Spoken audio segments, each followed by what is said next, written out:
curtail the outbreak.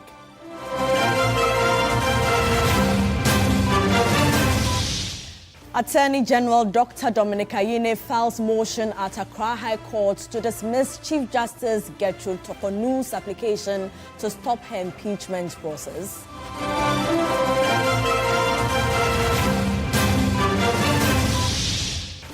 Also coming up, President John Dramani Mahama urges Ghanaians to hold leaders to the highest standards.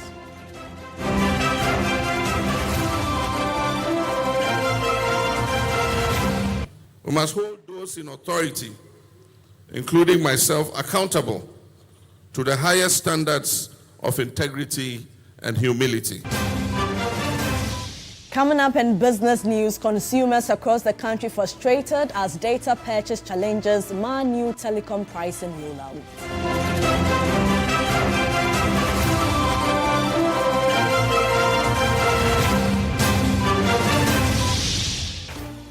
And on the international front, Republicans in the United States Senate narrowly passed Donald Trump's mega bill on tax and spending.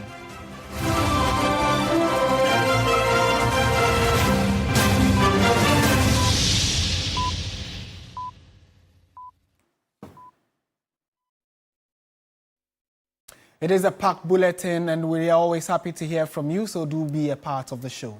The news now in detail, and the Minister of Health says there is no cause for alarm over the cases of COVID-19 at the University of Ghana. Delivering an urgent statement in Parliament on Tuesday, he assured that the situation is under control with 107 cases confirmed. Meanwhile, management of the University of Ghana, Legon, has affirmed their commitment to collaborate with health authorities to contain the spread of COVID-19 within the university community. This assurance was made when the sector minister was at the university to get first-hand information. A report by Sarah Apenko.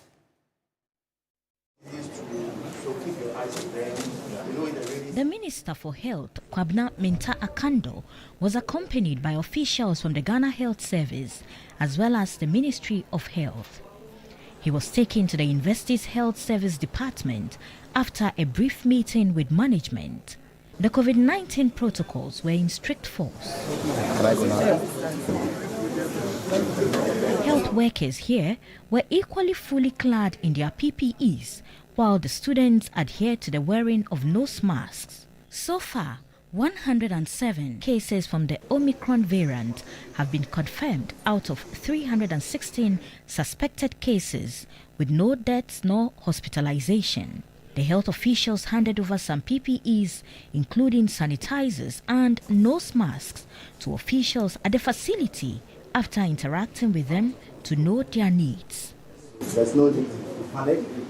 The information we have is that the drastically reduced. Pro-Vice Chancellor of the University of Ghana in charge of academic and student affairs, Professor Gordon Awandari, said the cases are gradually declining within their community. With the Dean of Students, we decided to suspend large social gatherings for the time being. And students are not happy with us, but as management, we need to do what we need to do. In fact, the background of this particular outbreak seems to be one of those artist nights where we think there was some super spreading that took place, and afterwards, that's when we started to see the spike in cases. Thankfully, I think with the steps that we've taken and with the support of the Ghana Health Service, the data that we've seen shows that it seems that the outbreak is slowing down. The rate of positivity is reducing. The minister assured them of government's commitment to support their efforts at containing the spread. It's good to hear that the spike has been well contained, and just like you have also mentioned, we all have to bear in mind that COVID is still with us. It's not gone completely, and I can also assure you that neither is our resolve to tackle the COVID is also gone. And so we'll do as much as possible. And so what I will want to plead with you is probably to improve upon the collaboration. The minister also visited the University of Ghana Medical Center, where he was informed that the facility is yet to confirm any COVID-19 case. Meanwhile, the minister on his visit to the University of Ghana campus gave an assurance that the resurgence of COVID-19 is currently under control, and has also gone on to advise the public not to panic because government has its hands on the situation. According to him, the current Omicron variant detected has treatment and is being managed. Some 300 suspected cases of COVID-19 have been recorded at the University of Ghana, with 107 confirmed cases, although without hospitalizations or deaths. The health minister attributed this to large gatherings on the university campus where safety protocols were violated. Kwabnaminta Akando stated that the current Omicron variant, which has been recorded on the campus, has treatment and is limited to only the UG campus. These cases have been traced to a familiar variant, the Omicron subvariant, which we have managed before. It spreads easily, but fortunately, it usually causes mild illness. We found a few key issues that fueled the spread. The biggest factor was the recent hall celebration held in the university. These events brought large crowds together with little use of face masks or distancing. We also noticed a drop in adherence to basic COVID-19 safety protocols and some challenges with contact tracing. The health minister stated that the Ghana Health Service has been embarking on surveillance even when the virus was downgraded. As such, Ghanaians should not fear. The Ministry of Health has made sure that our responses is well resourced. PPEs, test kits, and treatment supplies are all in place. Health workers are being supported, and emergency centers like the Ghana Infectious Disease Center are all on standby. This is a localized outbreak, and we are on top of it. There is no need for panic. However, we must remain vigilant and responsible. In more news tonight, an investigation by TV3 has revealed that food items that come from Etiwa West in the eastern region are filled with dangerous and poisonous metals that cause serious health implications, including brain damage for both children and adults, with children more at risk. A report by Beatrice Edu. It all starts from here on this farm. Don't be deceived by the lush greenery you see right here, because just some few meters away, you've got holes that have been dug here and illegal mining activities are going on. We want to take some food items to examine them to see or confirm whether or not the proximity of these farms to these galamsey activities cause the chemicals to seep into the raw food items. So let's go. This should be about from here to where the illegal mining activities are. It should be about between 300 and 400 meters. I do have with me right now Professor Benedicta Fosu-Mensah. She's the acting director for the Institute for Environment and Sanitation Studies, and this eco department is under her office, and of course she has a research assistant with her, Amwako Fori. So I can see on your laptop that you have plantain like we brought, cassava, contomere, garden eggs, pepper. Just tell us what you have. I've seen some numbers here. Okay, all right. So 5 heavy metals were analyzed in the laboratory, and then the food crops that were brought to the laboratory were plantain, cassava, contomere, garden eggs, pepper. So after our analysis and we found the various concentration, we also subjected it to permissible limits or guideline values. And so we chose WHO/FAO, which is the World Health Organization Food and Agriculture Organization limits, as well as EU limits. The results are shocking. Food items have heavy metals far elevated above what is permitted, causing serious health implications, including brain damage and other related neuro diseases nervous breakdown, among others, especially in children. Manganese recorded higher values, and these values were in Contaminated, they were above 1, and their units for adults were 1.14 and 2.01 respectively. However, for children, it was higher in Contaminated and garden eggs, and their values are 1.23 and 1.03 respectively. When we did a summation of copper, lead, zinc, manganese, and mercury, all of them were higher than 1. They were in the range of 2 to 4, which means they were higher than 1, which caused some concern. So in summary, manganese and mercury had the highest concentration in all the food substances. So some of the symptoms of taking too much lead in your food sample, it could be exposure to even low levels of lead can cause damage over time, especially in children.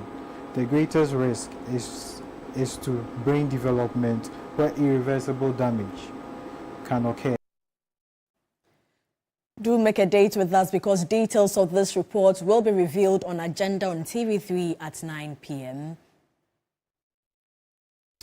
Let's go on to some other stories this evening. And Ghana's annual close fishing season has officially commenced today, with a narrowed scope that exempts artisanal fishers from participation. The enforcement led by the Fisheries Commission applies strictly to industrial and semi-industrial trawlers operating in Ghana's territorial waters. Stanley Niblewu has more on this report. For the first time in many years, artisanal fishermen along Ghana's coast will continue fishing during the close season, which officially begins today, July 1. The decision to exempt them is part of a new policy approach. Industrial trawlers are required to stay off the seas for the next 2 months, July and August, while semi-industrial vessels will observe the closure throughout the month of July.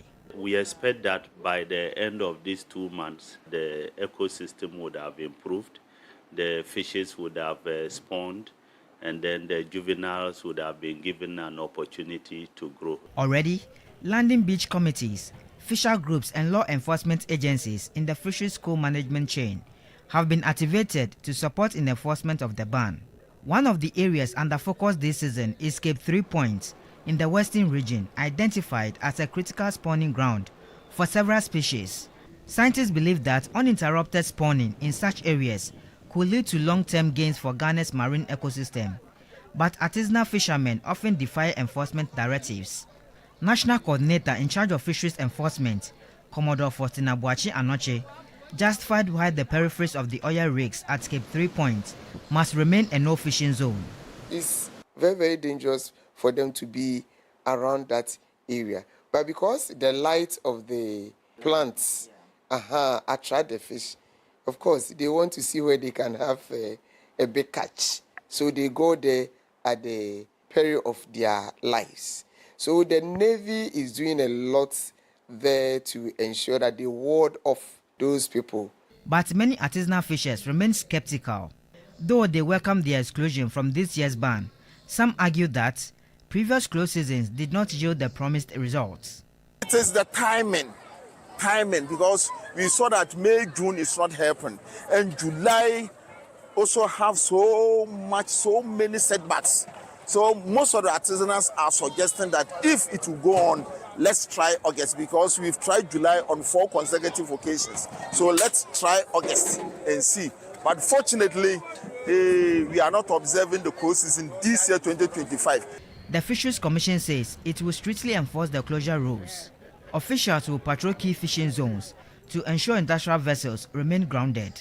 The local police at various landing beaches or any town that has a police, they are also supposed to support, because these are against the law, whether it happens at sea or on land. And so the police have also been written to. The outcome of this year's close season will be closely monitored, and the data collected is expected to influence future policy direction, potentially changing the way Ghana manages its marine resources in years to come. The 2025 close fishing season represents a critical moment for Ghana's fisheries sector, a delicate balance between scientific evidence and the lived realities of coastal fishing communities. Stanley Nibleu, TV3 News, Accra. Ghanaian consumers are bracing themselves for a rise in electricity bills following the Public Utilities Regulatory Commission's announcement of a 2.45% increase in tariffs effective today, July 1. This has sparked a mix of concerns and reactions as some consumers are worried about the direct impact on their expenses. If we are paying and we are getting the service well, fine. You know, ECG has a lot of debt on them. So if they will increase for that money to come and to support them to clear those debts, fine, Ghanaians, we are cool with it. The government is doing good with the increment because we are in a system where all the taxes have been removed from a lot of places that our former president did. So that's where we're going to generate funds from to help to develop the country. I think it's a good initiative. Even though we are living in a time of uncertainty, this levy should not affect us in any way. And yeah, at the 2% into me and say, also can say the D levy. The energy sector levy was briefly suspended after we lamented about it. If its intended purpose is to solve the energy sector debt, we welcome it. However, the government should also focus on improving service quality. Electricity tariffs keep increasing. My usual 100 cedis prepaid couldn't last for more than 2 weeks. Let's shift our attention to the courts now because the Attorney General, Dr. Dominic Ayine, has filed a motion at the Accra High Court praying for the dismissal of a case filed by the suspended Chief Justice Gertrude Esaba-Tokonum. According to the court documents filed on Tuesday by Deputy Attorney General Dr. Justice Sremsai, the issues raised by the Chief Justice in her application have been addressed or remain pending at the Supreme Court. The embattled Chief Justice in the past few weeks have been attempting to get the Apex Court to halt processes for her removal, but has failed. Here are the cases listed by the Attorney General as those already dealt with by the Supreme Court or pending before it. So Her Ladyship Justice Gertrude Esaba-Tokonum versus the Attorney General and 5 others, and the suit number you can see on your screen there as well. Then there's a Center for Citizens Constitutional Electoral Systems versus the Attorney General, 2 and other cases as well. Vincent Ekosifwa versus the Attorney General. The suit number is on your screen as well. So it goes on to mention Ebenezer Osei Wusu versus the Attorney General and Theodore Kofiata Korte versus the Attorney General. So all these cases are part of the ones that have issues to that bother on the case of the suspended Chief Justice, where we are awaiting to see how all of this will play out in the coming days. Now to the National Prayer Day, and President John Mahama has urged Ghanaians to hold its leaders to the highest standards. He made the comment at the National Prayer and Thanksgiving service where thousands of Ghanaians gathered to seek God's guidance and express gratitude for the nation's peace and stability. A report by Judith Brown. I come under the auspices of the Holy Spirit by lifting prayer and intercession. A solemn moment it was for many Ghanaians who had gathered together at the forecourt of the State House in Thanksgiving. This would be the first time Ghanaians were offered the opportunity by the President himself to pray together in solidarity as a nation. Faithful prayed and sang as they reflected on the nation's journey while seeking divine guidance.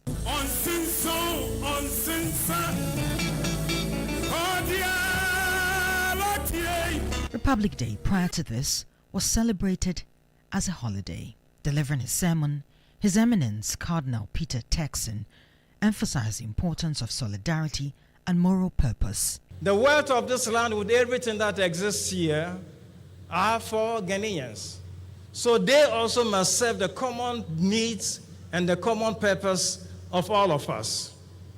And this just means that it's a situation in which we will not or cannot allow individual interests and individual gains to cause negative externalities for all of us.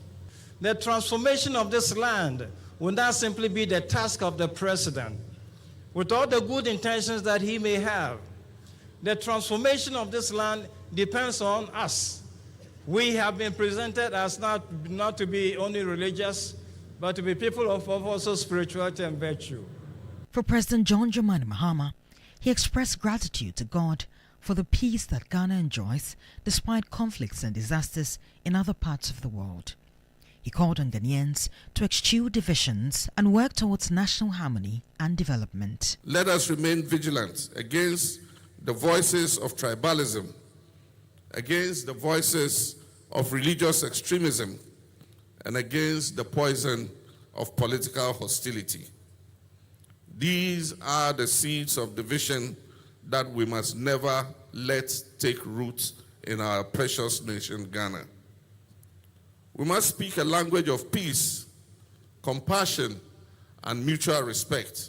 We must hold those in authority, including myself, accountable to the highest standards of integrity and humility. Public office is not a privilege for personal gain. It is a sacred trust bestowed by the people. The atmosphere then turned joyful when the choir was introduced.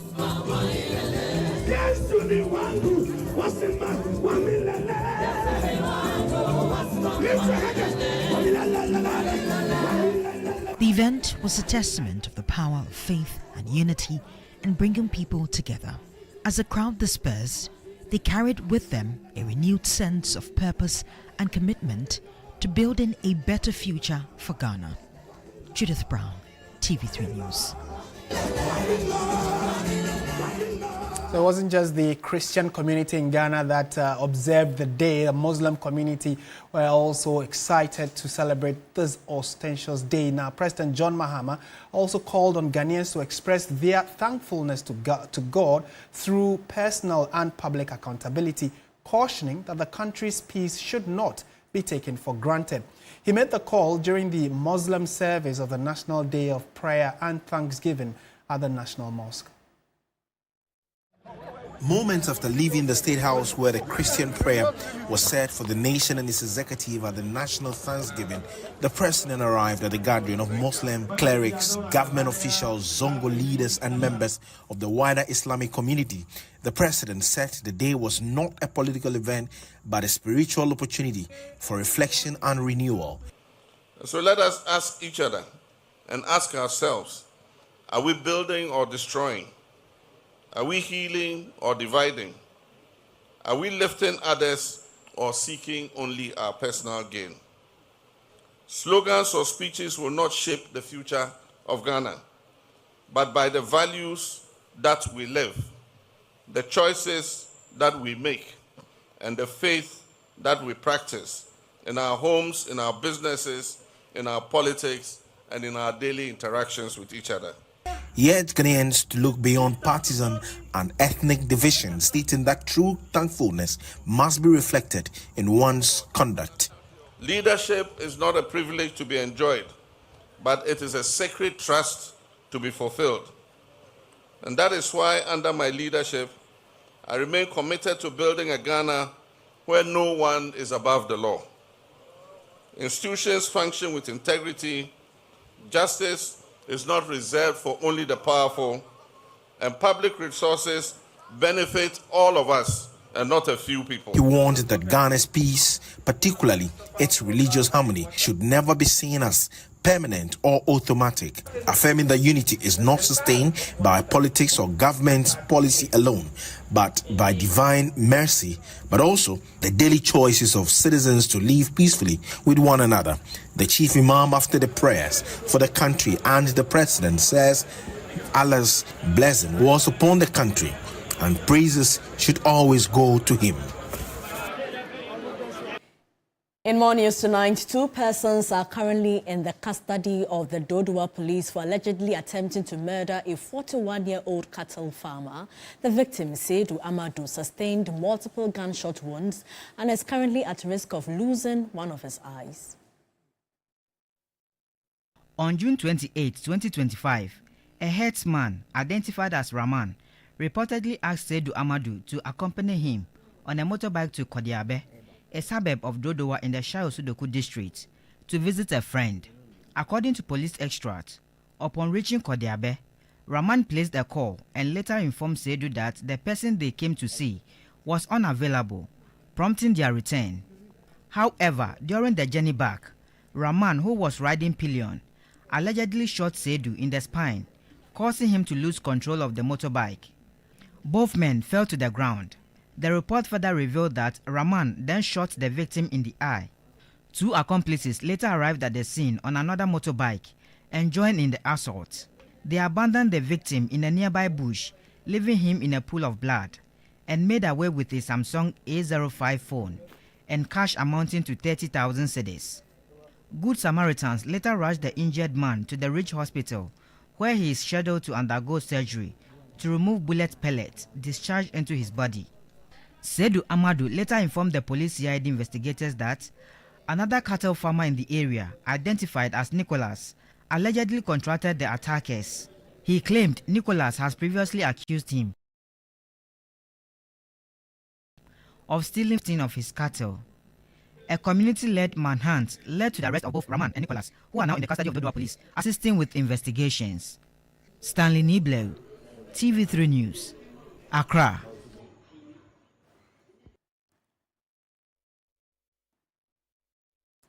The Economic Community of West African States, ECOWAS Commission, is calling for restraint and peaceful dialogue amidst an escalating civil unrest in the West African country of Togo.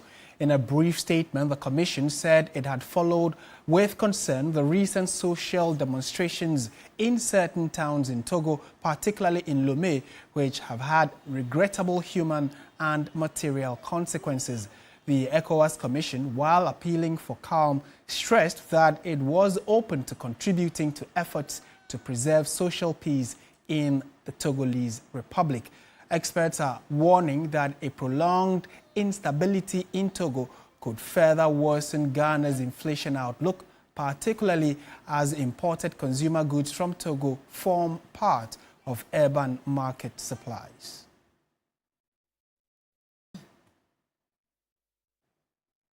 Now, Ghana will play host to the Indian Prime Minister Narendra Modi in a two-day state visit from Wednesday, July 2, described as historic by Foreign Minister Samuel Okudzeto-Ablakwa. Mr. Modi is leading a high-powered delegation of government officials and businessmen with the aim of signing bilateral agreements with their Ghanaian counterparts to boost trade between the two countries. We feel very honored indeed that Prime Minister Modi chose Ghana as the first country to visit on this five-nation tour as he heads to the next BRICS summit. The visit by the Indian Prime Minister has been described as historic by the Foreign Affairs Minister, and this is for a number of reasons, including the fact that this is the first time in 30 years that the Prime Minister of the world's most populous nation is visiting Ghana. Ghana has had strong bilateral relations with India, and for which reason Ghana has had a number of benefits, which the minister has been outlining. India has, over the decades, proven to be a very trusted friend. When Ghana attained our jubilee, Ghana at 50, we recall that India offered to reconstruct the seat of government. And so the current seat of government, where the presidency operates from, was a goodwill gesture from the government and people of India. Our foreign ministry, this ministry, when we decided to establish for the first time in our history a foreign service institute, again, India came to our rescue, and India offered us a grant in the establishment of the Foreign Service Institute, the first of its kind in West Africa.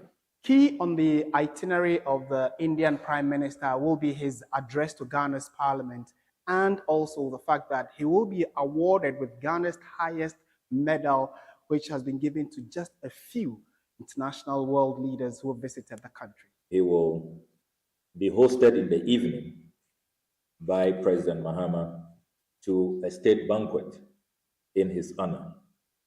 And at that state banquet, the President of the Republic of Ghana has decided to confer on Prime Minister Modi our highest national award, the Companion of the Order of the Star of Ghana.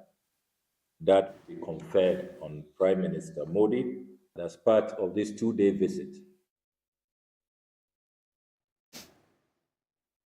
Still watching News 360 on TV3. Stay with us. We have business, sports, and entertainment all coming up.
Welcome back to News 360 on TV3, and Michael Obodu is with us. Hello, Michael. Hi, people. So yesterday we anticipated what was going to be rolling out today. Exactly. Is it all of it or some?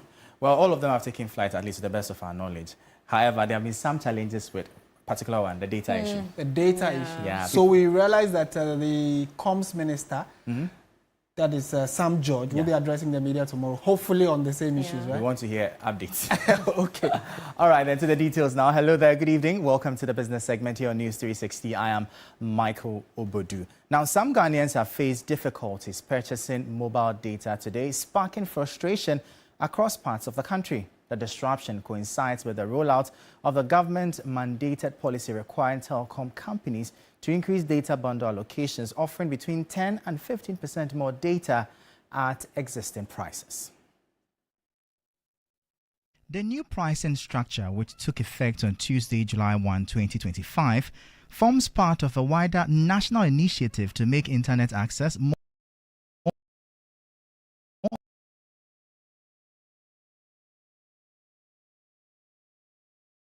affordable and inclusive, but the much anticipated rollout has not gone smoothly. The morning I couldn't, but I've not tried again as we are speaking now. Even if my mindset is not because you have increased the packages, so I'm going to buy data. I just don't have data on my phone and I want to purchase data. And because you are seeing the same improvements, I cannot purchase data. It affects me as well and my work. Social media was flooded with complaints throughout the day. Some telecom providers have acknowledged the technical issues and say they are working to resolve them. I'm hoping they can work faster on that. We can't give them a timeline, but they have to try their best so network goes on seamlessly. Consumers say while they welcome the added data value, they expect a corresponding improvement in service quality.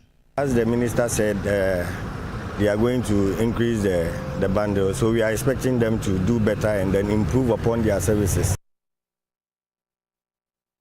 Now, the Securities and Exchange Commission, SEC, has cautioned the public against engaging with unlicensed entities promoting fraudulent investment products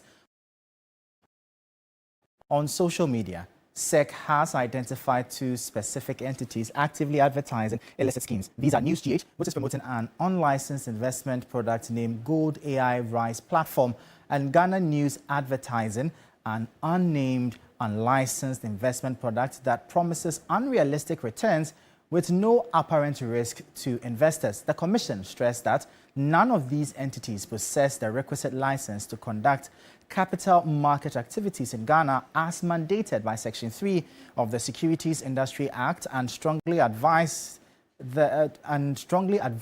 to exercise extreme caution and refrain from investing in any products offered by these unlicensed entities. We'll bring you more stories now. And the board and management of the Ghana Interbank Payment and Settlement System Limited, Gibbs, have announced the retirement of Chief Executive Officer Archie Hesse effective Tuesday, July 1, 2025, marking the end of nearly 2 decades of transformative leadership in Ghana's financial technology space. Archie Hesse, who joined Gibbs in 2007 as General Manager in charge of Projects and Business Development, is widely credited with spearheading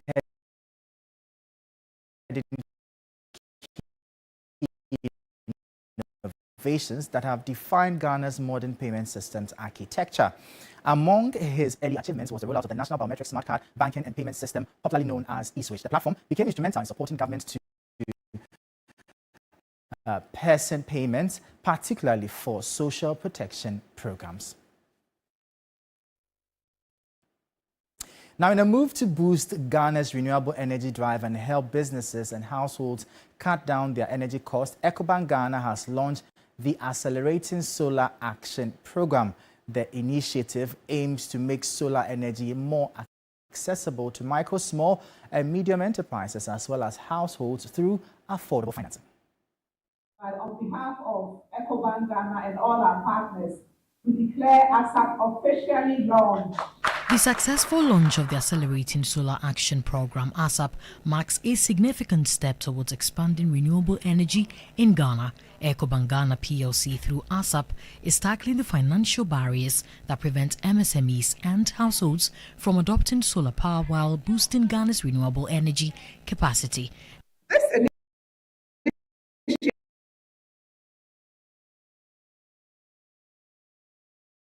initiative tackles the real barriers to clean energy access, high upfront costs, limited financing options, and low end user awareness. Beyond affordable loans to beneficiaries, ASAP will build vendor capacity, strengthen institutional frameworks, and create nearly 1,800 green jobs along the solar PV value chain.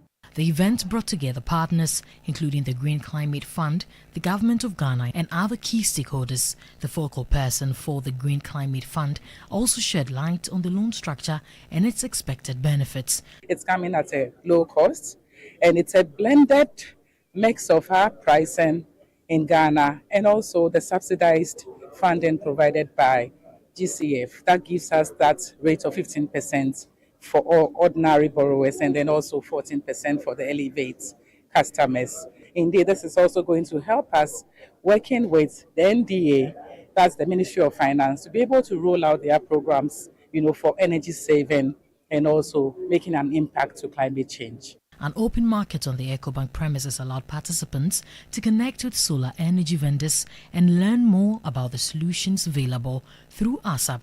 EcoBank Ghana hopes to accelerate the country's shift towards cleaner, more sustainable energy for all. We'll turn our attention now to the currency and commodities market and bring you updates.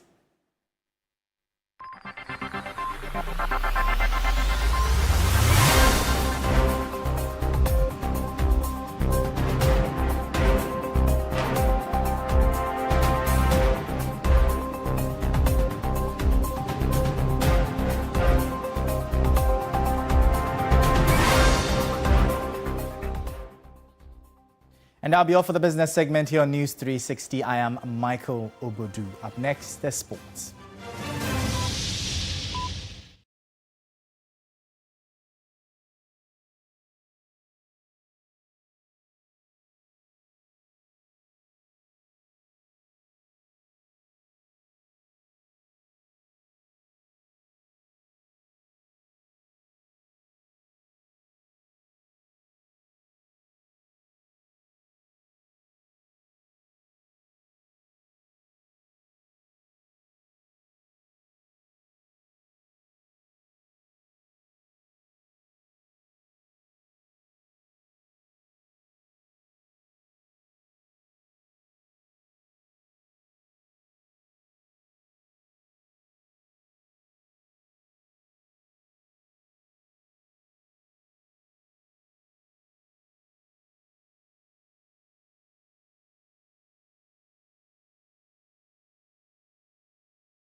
Sports segment is brought to you by Sasso Insecticide Spray and Coil.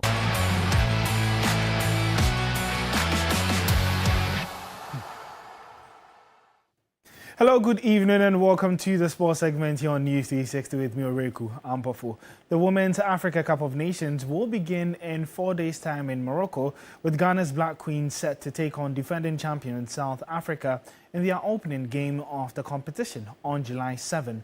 The Black Queens will be marking a return to the continental stage for the first time since 2018. My colleague Akosua J assesses Ghana's chances as the tournament draws near.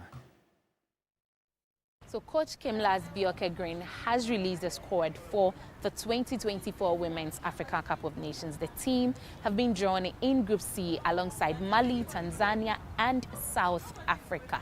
Our first game, or the Black Queens' first game, will be against South Africa in Ujda. But when you look at this particular game, we know we're going to be playing against a very robust South African side who are sharp in attack, very compact in midfield and defense as well. And it's going to be a very, very difficult game for the Black Queens, knowing that the South Africans, or the Banyana of South Africa, are the defending champions. Even without their electric and robust player, Thembi Kaklana, they still have a pool of talent to come in and play a very, very tough game against Kimlas Bioke-Green's side. Then we will play against Mali as well as Tanzania. Against Mali, it's almost as if a game of equals. They are also making a return to the tournament after missing the 2022 edition. And so it's also going to be very difficult. Another West African side, but hopefully the Black Queens are able to pick up the lessons they have garnered from all the friendlies they have played to be able to play in the games. Then finally we play against Tanzania. Tanzania are a youthful side, very sharp, and so it will also be another difficult game for the Black Queens. But then a possible best performance for them will be at least finishing outside of the groups or making it into the knockout stage. And so we'll continue to bring you updates as the competition gets ever closer. However, let's now move to men's football, where Ghana forward Antoine Semenyo has committed his future to Bournemouth after penning a long-term deal which keeps him at the club until 2030. Semenyo joined the Cherries from Bristol City for a fee around 10 million euros in 2023, and since then the 25-year-old has impressed immensely for Bournemouth, scoring 11 goals in the Premier League last season. The extension of his stay with the Cherries puts an end to speculation about the Ghanaian's future. The Ghanaian had been heavily linked with a number of Premier League sides, including Liverpool, Manchester United, Chelsea, Arsenal, Tottenham and Newcastle. Let's take a look at why Bournemouth are extending Semenyo's contract until he's played 89 games so far for the Cherries, and he has 22 goals and 10 assists in 2.5 seasons.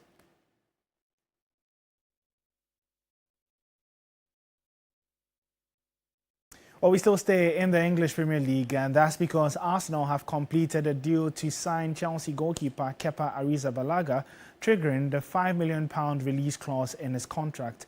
Kepa, who spent last season on loan at Bournemouth, has signed a 3-year deal at the Emirates and will bring experience cover for international teammate David Raya. Arsenal, understood to have been impressed by Kepa's desire to join the club and fight for his place in the team, saw them bring the former Chelsea goalkeeper to the team for the new season. Well, that's how we wrap up the sports segment here on News360. My name is Oreku Ampofo. Entertainment news segment is brought to you by GTP Lifestyle and Napa Foods. Heaven Black Insecticide Spray and Coil. Powered by 3 Entertainment. Tonight in this segment, we bring you tidbits from the world of entertainment. You're wearing African print. That's nice. You're giving something to the seamstress or the tailor who made it.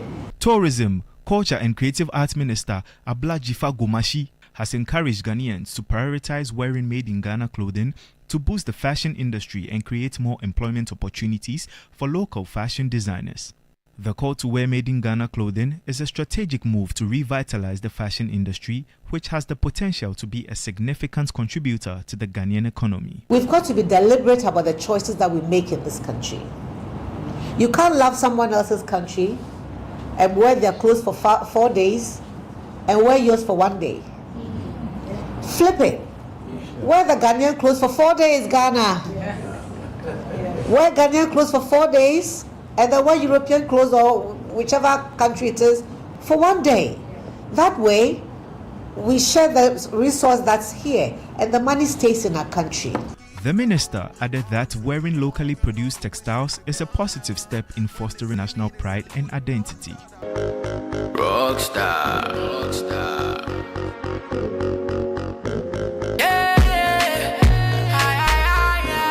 Ghanaian hitmaker and music producer Kuami Eugene has described singer and global music sensation Amaarae as a long-standing talent who is only now getting the mainstream recognition she has always deserved.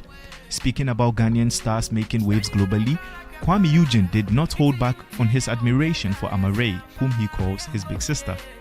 Rockstar, as he is affectionately called, explained that Amaarae's music has always resonated within niche circles, especially among alternative and global listeners, which made her less visible to the mainstream Ghanaian audience for years. People she used to appeal to is not the regular Ghanaian masses. She's been making waves since. It's just quite sad that people are now getting to know Amaarae, but I'm excited they are getting to know Amaarae now because the talent she has is insane. Me and my guys pull up in a drop top. Time now for international news. The Congolese government says it has targeted an aircraft which rebels claim was delivering food aid before it was blown up in the district of Nimemwe, close to the country's borders with Rwanda and Burundi. It is the latest violent incident in the region since a ceasefire deal was signed in Washington last Friday. The army claims it tracked the plane using radar, found it had entered Congolese airspace without legal permission and bore no identification number, giving the force no choice but to take appropriate measures. But rebels allied to the M23 group, which has seized large parts of Eastern Democratic Republic of Congo this year, disputes this. After hours of stalemate, Republicans in the U.S. Senate have now really passed Donald Trump's mega bill on tax and spending, meaning the proposed legislation has cleared one of its key hurdles. The One Big Beautiful Bill Act passed with Vice President J.D. Vance casting a tie-breaking vote after more than 24 hours of debates. It now heads back to the House or lower chamber, where it still faces more opposition. An earlier version was cleared by House Republicans by a single vote margin. Trump had given the Republican-controlled Congress a deadline of 4 July to send him a final version of the bill to sign into law.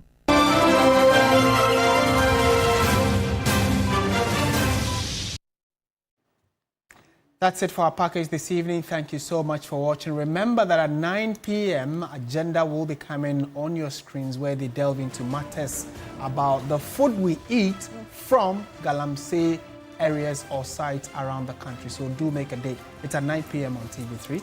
I am Martin Asiedu-Dartey. And I am Portia Gabor. Do join Alfredo Cancer at 10 p.m. for Ghana Tonight. Good evening.